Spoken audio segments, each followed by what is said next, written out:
Councillors, officers and members of the public, welcome to the 20th of May 2026 Development Assessment Committee.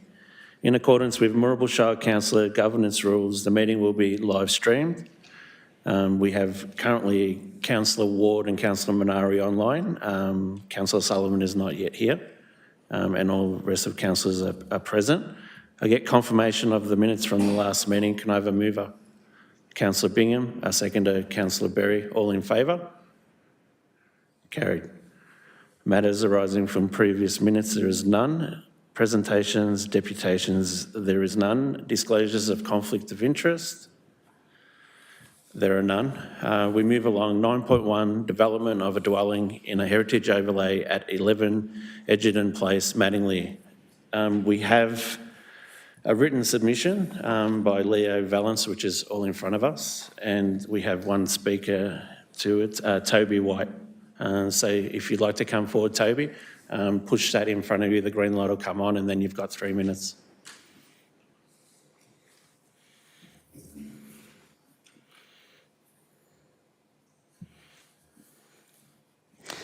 Good evening, councillors. Thank you for providing the opportunity for me to speak tonight.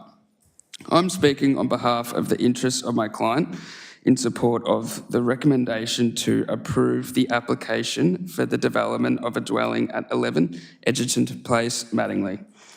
As we are aware, there has been one objection to the application received on Tuesday, March 3rd, 2026. In my submission, the proposal complies with the relevant provisions of the heritage overlay and does not unreasonably impact the significance or setting of the adjoining heritage place, which is owned by the objector, known as Farmhouse Valence's Farm, located just to the rear of the site. It is also relevant that the subdivision of the land has already been considered and approved with a permit PA 2021-093, amended following a VCAT process in November 2023. That outcome reduced the number of lots from 6 to 5 and established the planning framework for future development on these allotments. This dwelling proposal sits within the approved context and is consistent with the intent of that earlier decision. Importantly, during the consultation process held on March 6, 2026, the objector indicated that he would withdraw his objection if additional landscape screening, 2-metre high lily-pilly hedge, was proposed along the eastern and southern boundaries. In response, we amended the plans to include the landscaping to address that concern directly and in a practical way. This site is relatively constrained in terms of dwelling siting to both protect the existing gum tree and a minimum 10-metre setback requirement as per the title restriction. The proposed dwelling is set back from the rear boundaries shared with the heritage dwelling, minimum of 8.1 metres, which has office support, to be adequate on heritage grounds with that additional landscape screening. Additionally, the objector's argument that the dwelling was too close to the heritage building has no relevant requirement under the planning scheme. In those circumstances, I submit that this committee can be satisfied the concern has reasonably addressed through the proposed landscaping, and the application should now be determined on its planning merits. For those reasons, I respectfully support the officer recommendation that a notice of decision to grant a planning permit be issued. Thank you. Thank you, councillors. Any questions? Councillor Bingham.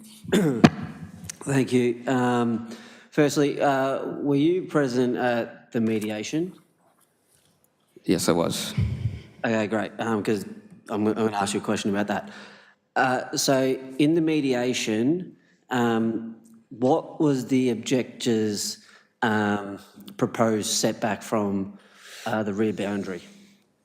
Setback, to the top of my knowledge, I think was 76 metres from that rear boundary. Okay. Subsequent, Mr. Mayor. Subsequent question. Look, I've got this information in front of me, but I want to hear from you. So, how deep is the property? How far from the road reserve is the back fence? The back fence from the road reserve. Let me have a look, see if I've got that.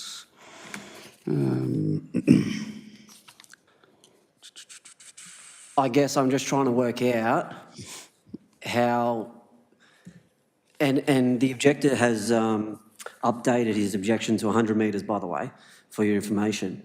I'm just trying to work out, if your block is only 52 metres long, how are you going to comply with being set back from the rear fence 100 metres? I'm trying to work that out. Maybe the council officers can help me with my maths. Mr. Pazudna. Through you, Mr. Mayor, if I look at the plans, the setback from the street to the rear is 50 metres. So 100 metres would be outside the boundaries of this property. Okay, last question, Mr. Mayor.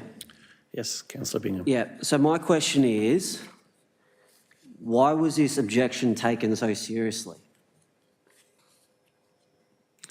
Mr. Pazudna. And through the chair, we're required under the Planning and Environment Act to consider every objection that's submitted to council. No worries, thank you. Thank you. Councillor Tatchell. Yeah, thanks, Mr. Mayor. Just a point of order that we have a written submission that's an objection, and we're governed by law now to be online. Has this been published so that, from a public perspective, because it wasn't read out as we would normally do at an OMC, but on the basis that we're at a DAC and we're having a discussion or questions being asked of the applicant, and yet the published document that I could see hasn't been produced in public. So it would be impossible for anyone who was watching to have any understanding about what we're talking about. So the question is, should these be published or should they be written out so that then we would understand exactly where Councillor Bingham's questions are coming from? Because they've been driven by this document. Through the chair, this written objection has only been provided this afternoon. Governance officers have made contact with the objector, offered the opportunity to attend the council meeting to ensure that they could present their case directly and answer questions. And the objector in this instance has advised that they're not prepared to attend this forum. Yeah, thanks, Joe, and I appreciate where you're coming from, but my point is that if that is the case, and when that is the case, in order to comply with being online, we would need to have both, because the questions that Councillor Bingham asked were relevant to the objection, because it was brought into council, noted that the original had gone from 76 metres to 100 metres. Well, the only way you would know that is by the objection. So the point is, if it's going to be introduced as a question, it then needs to be read out. My view, and I may be wrong, Mr. Mayor, but in my view, it's been presented as a document by proxy. So, because nobody knows what this is. Now, I don't have a view either way. I just want to make sure that we're covered should there be an issue with this DAC where we haven't complied totally with the documents that have been presented. Governance. I think it's only the time frame that has not allowed us to be as transparent as what we would ideally be. So the governance rules allow up until 3 p.m. on the day. I think the submission being an objection should be published. In terms of reading it out, it's quite voluminous. And that's probably the only reason it hasn't been read out. If it was a one-pager, I think it would lend itself to that, just the sheer volume, unless the chair deems otherwise. But I take your point that there are questions being asked in relation to the content of a document whereby the document is not currently in the public space. we should just make it available, I suppose, but thank you. Thank you. Is there any further questions of Councillor Bingham? Thanks, Mr Mayor. I haven't got any further questions of the applicant. I just got a question on council officers again. This objector, is this the same objector who sold the property for residential development? Mr. Bazudna. Through Mr. Mayor, my understanding is yes, it is the same person, but to be 100% certain, I might need to take that on notice. Order on that, the DAC, as per the parameters that we work within, that the owner of the property is not noted on the documents, nor should it be noted unless the speaker is here and identifies themselves. So just with respect, that's why they come with no names on them. There's a very good reason. So I'm quite happy to have the question taken on notice. I just want to make sure that we do it in a very sensible way. Thank you. These things get tested all the time on these technicalities, and it's incumbent on us to make sure that we do everything we can in our power to make sure that we've covered it off. So thank you. Thank you. Is there any further, before I get to you, Councillor Bingham, is there any further questions of Toby White? You may sit back down. Thanks, mate. Councillor Bingham? Thanks, Mr Mayor. I'm happy to move the recommendation with a slight amendment, and that amendment is to remove items 2 and 3. Mr Mayor.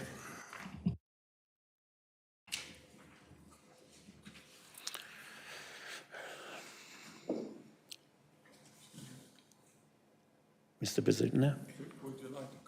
Yeah, through Mr. Mayor, those two conditions are standard conditions we impose on any permit if there's a landscape plan required as part of the approval. So a landscape plan on the plan on page 12, it indicates some landscaping, which has been we will endorse by council as part of this approval. So those conditions relate to just standard conditions ensuring that landscaping is implemented. Councillor Bingham? Mr Mayor, with all due respect, I understand that. I'm still moving the recommendation with the amendment to remove items 2 and 3 to give the applicant freedom to do what they may in the future with their own landscaping.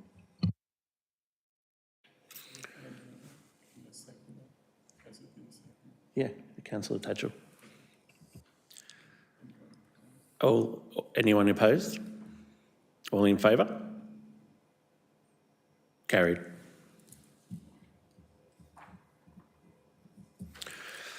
Councillors, Councillor Keogh, is there any other business? No other business, thank you, Mr Mayor.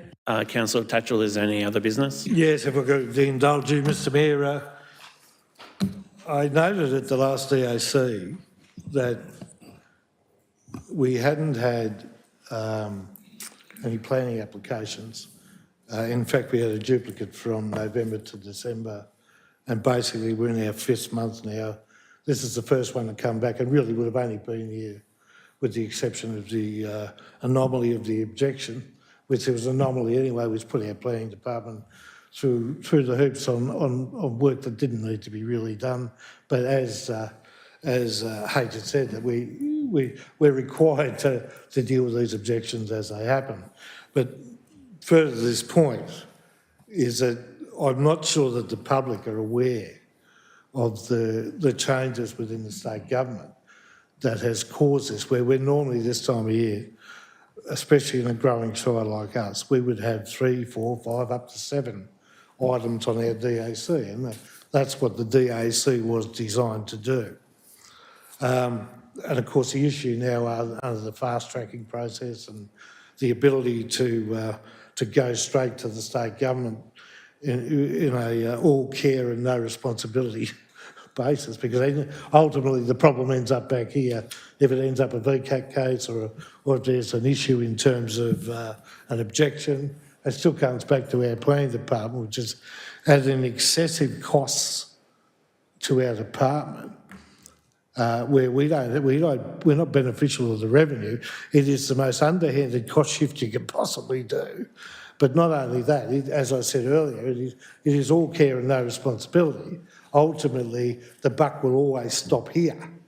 So my view is that we should, at the very least, and we're very fortunate we have H in charge of both, that we could at least get a media campaign to let the public know the reason why the DAC has been, some would suggest, ineffective. Well, yes, that truncated is, it's not a bad word. 4 years in grade 6, that didn't come up when I was in grade 6. But the issue, Mr Mayor, is that if we don't get that out to the people, there is an expectation, and we currently put out a budget, so these are our costs for our planning department, which are fairly stringent in terms of what we have to deal with in terms of the state planning scheme. I mean, we still have to comply with all those issues. So my view is that we need to at least tell the public, and I heard one of the rural councillors this morning on the radio discussing exactly that item with local media to say, well, the reason why we're having trouble with our planning issues is because they're not coming to us until there is a problem. And I think that's very unfair on our planning department. It's very unfair on us from a financial point of view as well. We're creating extra work because, as we all know, when somebody applies for something, if you've only got part of the information and you come in and finish the job later on, there's a whole heap of information that gets left behind that creates a lot more work for those who take over the contract, and that's my concern. And I don't know what H's view is on this, but I'd like to hear his view. That was my long question, but more than that, I think I'd ask that we can, at the very least, start explaining to the public why the DAC has become what it has become, which is very thin on the ground and very thin in the air. If you would, please. Mr. Bazutna. To me, those are really very relevant points. I did send out the CIB about 3 weeks ago. Just to provide a quick update, I included that a table of stats going back to 2021 to show how many meetings we had per annum, and they were normally 11 meetings, and the number of items were around about 40 items a year. And then looking at the current year, we've got significant, only 2 meetings to date, and about 2 or 3 items. So that information was circulated. I can send it again, maybe in an email if councillors prefer. So I do provide an overview. I think the comment in relation to the educating, informing the public, that's really relevant. I'll go and talk to our communications team on that. And then also the comment relating to the portal through state government, you're absolutely correct. Those conditions, when they approve the permit, there's a number of conditions imposed, whether it's landscaping, roadworks, upgrade, drainage. All of those become the responsibility of council to basically make sure the permit is implemented correctly. All those documents and detailed designs get most likely approved by council. And then there's also the enforcement and compliance of any breaches of the permit. So that's a very relevant point. And in that update I provided in the CIB, I do touch on those. But those are all very relevant points, and we continue to have the conversation. Councillor Tatchell.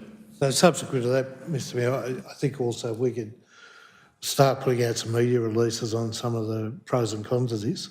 And also earlier, a councillor discussed the fact, well, the DAC, if it becomes a process where we've got nothing to look at, that it should be tacked on to an ordinary meeting of council.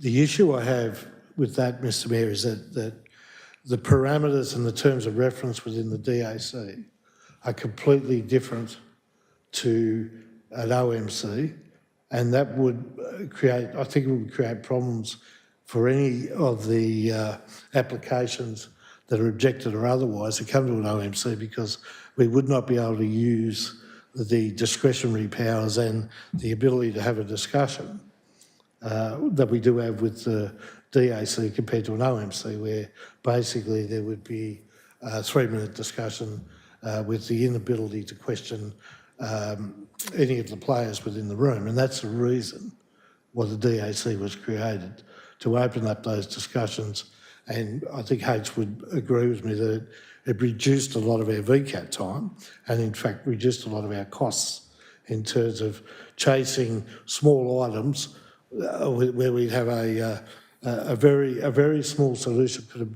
fixed a very big item and we'd end up at VCAT where the item could have been resolved back at council and saved us all a heap of money. So I think all of these things need to be considered and I probably would like to see some form of briefing of how we move forward with this and what the best way as a council that we can still try and maintain whatever little controls we have left to design our village as we move forward, despite what's going on, and make it very clear that these decisions are being made by us.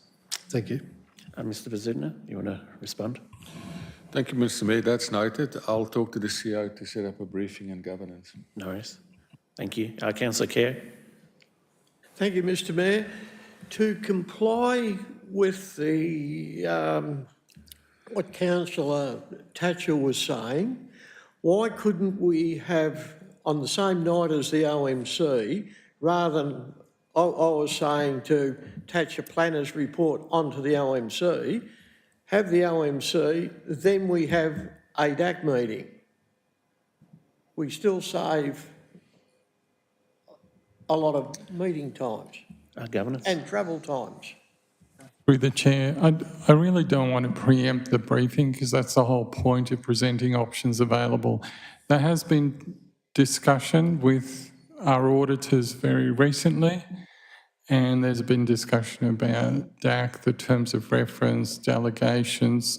So that will encompass, that briefing will encompass all of those aspects in terms of options available. But for tonight's purpose, I don't want to spell those out, even though I've got some ideas, but there's definitely options that will be presented. Thank you. Councillor Tatchell. So on that basis, I think also as part of that, it would probably be sensible to formulate a letter back to the State Planning Authority and to government to say that these are our very real costs that are associated to your very real processes, where it has become all care and no responsibility, so that we can then go to the government and say, you need to put your hand in your pocket and understand that we're not being paid for this, and it's your process, not ours, and that you should be, put your hand in the till and put some money back into council for the process. I don't know how you feel about that, H, but I reckon it's costing your department money. Mr. Bazudna. Yep, I think a briefing would be very appropriate because obviously these developments, some of them are substantial in development cost and the fees are quite substantial fees, but there's a fair bit of work that's still undertaken by council officers. So we can definitely include that as part of the briefing conversation. Governance. Through the chair, I think, Councillor Tatchell, you're actually talking about indirect cost shifting, which is a very sore point for local government. And we've raised issues with the state on a multiple occasion, and I think this is just another example of that's taking place. And we will cover that topic off. Thank you, Joseph. Thank you.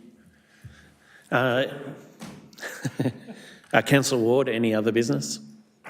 No other business, Mr Mayor, but fully support the recommendations put forward by Councillor Tatchell. I think it's something we certainly need to look at and really other councillors to support. Thank you. Councillor Minari, any other business? No, thank you. Thank you. Councillor Sullivan, any other business? No other business, Mr Mayor. Thank you.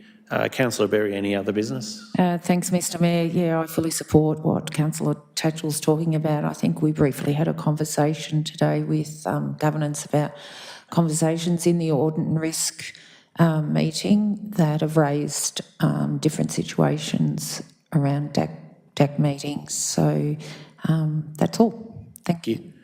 Councillor Bingham, any other business? Yeah, just one, Mr Mayor. I've been told that a yellow notice is sitting in the front of 32 Grant Street, the units opposite the hospital. So my question is, what's the intention for that site? Mr. Bazuna. Yeah, thank you, Mr. Mayor. We're talking about the development in Grant Street, opposite hospital. Yep, they have submitted, we wrote to the landowner and their agents, and we asked them, can we get an understanding of what their long-term plans are and whether they were willing to come and discuss with council. Subsequent to that, we had a meeting and I indicated they would like to repurpose the existing building and they would submit an application. And my understanding is that has been submitted now. So we'll review that and update councillors on what's been submitted. Thank you. Councillor Freeman, any other business? No further business, thanks, Mr. Mayor. The date for the next meeting will be Wednesday, the 17th of June 2026. So now declare this meeting closed. Thank you.